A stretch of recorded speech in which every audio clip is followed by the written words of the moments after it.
தவறாலே நீ சீக்கிரமாக அழிக்க பார்க்கின்றாய், அழிய போகின்றது அப்படின்னு உன் குற்றத்தாலே தான் இது அழிய போகின்றது. அந்த சமயத்திலே இந்த துரும்பை எடுத்துக்கொண்டு குடிசை கட்டி கொண்டு வாழ் என்று சொல்றதுனாலே இந்த துரும்பை நடுவிலே இட்டாள் என்று 14வது அர்த்தமும். 15 ஒரு சிறு திருணமாக தோன்றும் ஒரு ஸ்தாவரம் இருக்கு, அது இது ஒரு உயிரா, இது ஒரு வஸ்துவா, இது ஒரு திருணமா அப்படின்னு சொல்றது கூட ஒரு கொடியை பிடித்து கொண்டு ஒரு வஸ்துவா, மரமா, செடியாக முளைக்கும். அதுபோலத்தான் என்னிடமிருந்து இந்த நெஞ்சை என்னை ஒரு பொருட்டாக நினைக்காது, என்னுடைய உயிரை நான் பொருட்டாக நினையாது இருக்கின்றேன். அதனாலே நீ என்ன செய்ய வேண்டும்னா என்னிடத்தில் இருக்கக்கூடிய ஆசையை விடுத்து உன்னுடைய மனைவியாரின் இடத்திலே ஆசையை திருப்பு அப்படின்னு நீ சாமான்யமா செய்ய வேண்டிய காரியத்தை இங்கே சொல்றார். மேலும் என்ன சொல்றார், ராகவரை நீ சரணம் அடைய வேண்டும் அப்படிங்கிற விசேஷ காரியங்களை எல்லாம் உணர்த்துவதற்காகவும் புல்லை நடுவிலே இட்டாள் அப்படின்னு 15வது அர்த்தம். 16 ராமபிரானோடு நட்பு கொள்ள வேண்டும் என்று உபதேசிப்பது, ராமபிரான் என் குற்றத்தை பொறுத்தால் தானே பயன் நான் பெற முடியும் அப்படின்னு ராவணன் ஒருவேளை கேட்டாள், ராமனிடத்திலே சென்று நட்பு பாராட்டுன்னு சொல்றீர், என்னுடைய குற்றத்தை பார்க்காமல் எம்பெருமான் இருந்தால் தானே அது பயனாகும் என்று நீ நினைத்தாயாகில், கடலிலே ஒரு துரும்பை போட்டோம்னா அது என்ன செய்யும், அந்த அலை அப்படியே அடித்துக்கொண்டு கரையிலே சேர்த்து விடும். அடித்து தள்ளப்படுவது போல ராமபிரான் திருவுள்ளத்திலே உன் குற்றம் கிடக்கவே கிடக்காது. நெஞ்சை அடக்கினவர் ஆகையாலே 100 குத்தம் செய்தாலும் கூட அதை பொறுத்துக் கொள்வார், நினைக்கவே மாட்டார். என் பிழையறியாத பெருமாள்னா அவர் பிழையறியாத பெருமாள்.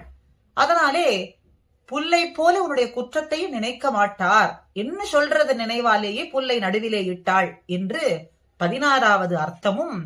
17 புல்லை நடுவிலிருந்து வெளியே இட்டு அப்படின்னு சொல்றார். அந்தரதகா, அந்தரம் கிருத்வான்னு பார்த்தோம், அந்தரதகா ஆத்தாய பகிஹி கிருத்வான்னு நடுவிலிருந்து வெளியே எடுத்து போட்டுன்னு ஒரு அர்த்தத்தை சொல்லலாம். எனக்கும் உனக்கும் நடுவில் இருந்த இந்த துரும்பை நான் எடுத்து போட்டது போலே பொறாமையையும் கோபத்தையும் வெளித்தள்ளி தாய் தந்தையாகிய எங்களை பிரிந்திருக்காமல் சேர்ந்திருக்கும்படிக்கு காமக்ரோதங்களை எல்லாம் தள்ளி அவரை பத்த வேண்டும் என்ன சொல்றது போலேயும் புல்லை நடுவிலிருந்து வெளியே போட்டாள் என்று 17வது அர்த்தம்.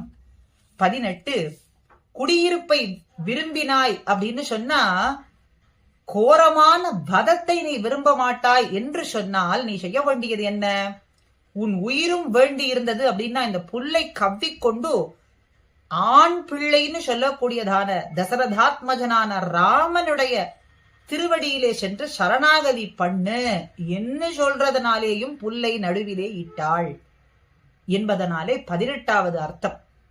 புல்லை கவ்விக்கொண்டு ராமனுடைய திருவடியிலே பிரபத்தி பண்ணு அப்படின்னு. 19வது துரும்பை நடுவிலே இட்டு, துரும்பிலும் இருப்பான் தூணிலும் இருப்பான்னு ஒரு வாக்கியம்.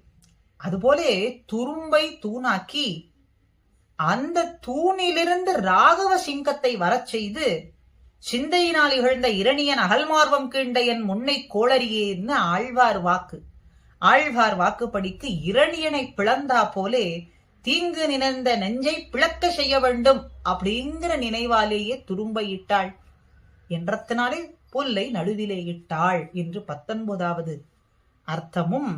20வது புல்லை நடுவிலே இட்டு, புல் மண்ணாங்கட்டி முதலியவற்றை முன்னே எரிந்து பிரதிஜை செய்வது இந்த லோக வழக்கம்னு பூர்வர்கள் வாக்கு. அந்த வழக்கத்தை ஒட்டி இந்த புல்லை முன்னே எரிந்து சிறுநீரை சூரியன் குடிப்பது போல லக்ஷ்மணனோடு கூடிய என் நாதனான ராமபிரான் சீக்கிரமா உன்னுடைய உயிரை அம்புகளாலேயே போக்குவார், வாங்க போகின்றார் அப்படின்னு. மிக தாழ்ந்ததான உன்னுடைய உயிரை கையாலேயும் கூட தொடமாட்டார், அம்புகளாலேயே எடுத்து போகிறபடியே நீ பார்ப்பாய் என்று சொல்றதுனாலே இந்த புல்லை தமக்கும் அவனுக்கும் நடுவிலே இட்டு இதை சொன்னாள், இந்த பிரதிஜையை சொன்னாள் என்று 20வது அர்த்தமும். 21 புல்லை நடுவிலே கிள்ளி, கிருதி சேத்தனே என்ற தாத்து, அதனாலே கிருத்வான்னு சொல்றது. கிருத்வான்னா கிள்ளி அப்படின்னு ஒரு அர்த்தம். என் கையிலிருந்து உன்னை ராமபிரான் அடைய மாட்டான் என்று ராவணன் சொல்றான். அப்போ உன் கண்ணெதிரிலேயே எதிரிகளை அடக்கும் என் கணவர் உன்னிடத்திலிருந்து சீக்கிரம் என்னை மீட்டுக் கொண்டு செல்வார். அப்படிங்கறதுனாலே இந்த துரும்பை தான் கிள்ளியது போல உன்னுடைய தலையை கிள்ளி எறிவார், என்னை கொண்டு போக போகின்றார் என்கின்ற நினைவாலேயே புல்லை நடுவிலே இட்டாள் என்று 21வது அர்த்தமும். 22 புல்லை நடுவிலே இட்டு. பிராமணனை, அதாவது ஒரு உயர்ந்தவனை துன்புறுத்தும் தாழ்ந்தவனானவன், பிராமணன் அல்லாதவனுடைய அங்கம் அழிக்கத்தக்கது அப்படின்னு சாஸ்திரங்கள் சொல்றது. ஜலபாத்திரத்தினுடைய வாயிலே சுக்கிரன் அடைத்திருந்தான், அவனுடைய வலது கண்ணை பவித்திரத்தினாலேயே அந்த வாமனன் கலக்கினான் என்ற வாக்கு பிரசித்தம். அப்போ சுக்கிரன் கண்ணை துரும்பால் கிளறியன்னு பெரியாழ்வார் திருமொழி பாசுரப்படியும், துரும்பாலேயே சுக்கிரனுடைய கண்ணை கலக்கினா போலே அந்த இவன் சொல்றான், ராவணன் என்ன சொல்றான், தேவியே உன்னுடைய ஒவ்வொரு அவயவங்களும் என்னுடைய கண்ணை பறிக்கின்றதுன்னு சொல்றாரே. அப்போ பிறர் மனைவியை கண்ட உன்னுடைய கண்களை இத்துரும்பாலேயே கலக்க போகின்றார் என்னுடைய நாதனான ராமன் என்று சொல்றபடியாக அந்த நினைவாலேயே இந்த துரும்பை தனக்கும் ராவணனுக்கும் நடுவிலே இட்டாள் என்று 22வது அர்த்தமும். 23 ராமபிரான் படுக்கையிலிருந்து ஒரு தர்பை புல்லை எடுத்து பிரம்மாஸ்திரத்தை உச்சரித்தார் ராமாயணத்திலே சொல்றது. அந்த காகாசுரனுடைய வலது கண்ணை அந்த பிரம்மாஸ்திரம் அழித்தது அப்படின்னு தர்ப புல்லாலேயே கண்ணற்றவனான இரக்கமற்றவனான காகாசுரனை அரை கண்ணாக்கினார் என்னுடைய நாதர். அப்ப இந்த துரும்பையிட்டு ராமபிரான் உன்னுடைய கண்ணை கலக்கும்படிக்கு செய்வார் அப்படிங்கிற நினைவாலேயே துரும்பை எடுத்து புல்லை எடுத்து தனக்கும் அவனுக்கும் நடுவிலே இட்டாள் என்று 23வது அர்த்தமும். 24 புல்லை நடுவிலே இட்டு.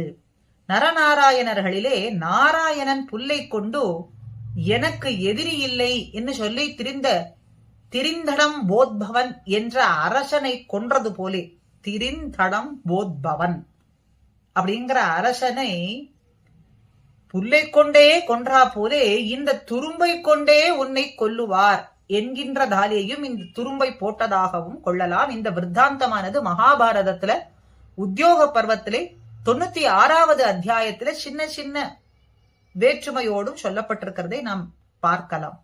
24வது அர்த்தம், புல்லை கொண்டே அந்த அசுரனை கொன்றது போலே உன்னை போக்குவார், உன் உயிரை வாங்குவார் அப்படின்னு.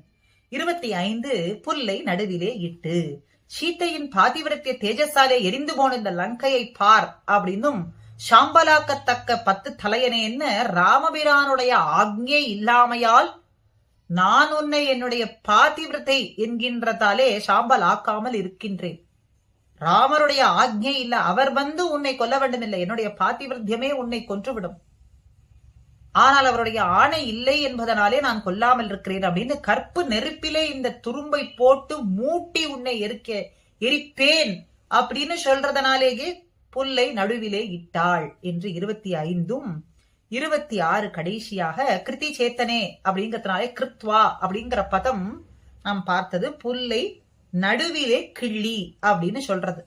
அருகிலிருந்த துரும்பை நடுவிலே கிள்ளி போட்டு அப்படின்னு சொல்றதுனாலே விரல் நுனியாலேயே உன்னை அழிப்பேன் அப்படின்னும், பொல்லா அரக்கனை கிள்ளி களைந்தானே என்று சொல்றதுபடியே உன்னுடைய தலையை கிள்ளி உயிரை போக்குவார் எம்பெருமான் என்ற அர்த்தத்தின் நினைவாலேயும் இந்த புல்லை தனக்கும் ராவணனுக்கும் நடுவிலே இட்டாள் என்று இப்படி அதி ஆச்சரியமான 26 அர்த்தங்கள் புல்லை நடுவிலே இட்டு அப்படிங்கிற சப்தத்திற்கு. சரி, இப்படி புல்லை நடுவிலே இட்டு மேலே என்ன செய்தாள்? பதில் சொன்னாள், பதில் வார்த்தை சொன்னாள். அவன் சொல்ல கேட்ட வார்த்தைகளுக்கு பதில் சொன்னாள். அப்படின்னா என்ன அர்த்தம்? மறுப்பு உரைத்தாள் அப்படிங்கிறது. பிரதி அப்படிங்கிற சப்த சுவாரஸ்யத்தாலே மறுப்புரைத்தாள். நீ என் மனைவியாக வேண்டும் என்ற சொல்லுக்கு மறுப்புரைத்தாள். நான் உனக்கு மனைவியாக தகாதவள், பாவியானவன் நல்ல சித்தியை அடைய விரும்புவது போலே நீ என்னை அடைய விரும்புவதுங்கிறது தகாது, என்னாலும் இந்த தீச்செயல் செய்யலாகாது என்று மறுத்து சொன்னாள். பிரதிகூலமாக சொன்னாள். பிரதி அப்படிங்கிற சப்தம் பிராத்திகூல்யத்தை குறிக்கின்றது. அதனாலே பிரதிகூலமாக சொன்னாள், மறுப்புரைத்தாள், நெஞ்செறியும்படி பிரதிகூலமாக சொன்னாள். எப்படி சொன்னாள்? ராம திவாகரன் உன் உயிரை அம்பு கிரணங்களாலேயே, சூரிய கிரணங்கள்னு சொல்றோம். இப்ப ராம திவாகரம், பாஸ்கர திவாகரம், ராமானுஜ திவாகரம் எல்லாம் கேள்விப்பட்டிருக்கோம், மகுளபூஷண திவாகரம்னு. இப்ப இங்க ராம திவாகரன், சூரிய குலத்திலே பிறந்த ராம திவாகரன் தன்னுடைய அன்பு என்கின்ற கிரணங்களாலேயே உன்னுடைய உயிரை குடிக்கப் போகின்றார். ராமபிரானாகிய பெரிய கருட பக்ஷி, ராட்சச சிரேஷ்டர்களான பெரிய பாம்புகளை, வைனதேயனான கருடன் பாம்புகளை தூக்கி செல்றது போல விரைவிலே தூக்கி செல்ல போறார் அப்படின்னு அவனுக்கு பொறுக்க முடியாதபடியான வார்த்தைகள், நெஞ்செறியும்படியான வார்த்தைகள் எல்லாம், பிராத்திகூல்யமான வார்த்தைகளை எல்லாம், மறுப்புரைத்து சொல்லும்படியான வார்த்தைகளை எல்லாம் சொன்னாள் அப்படின்னு வச்ச பரிபாஷனே அப்படிங்கறதுனாலே பரிபாஷணம் செய்தாள்.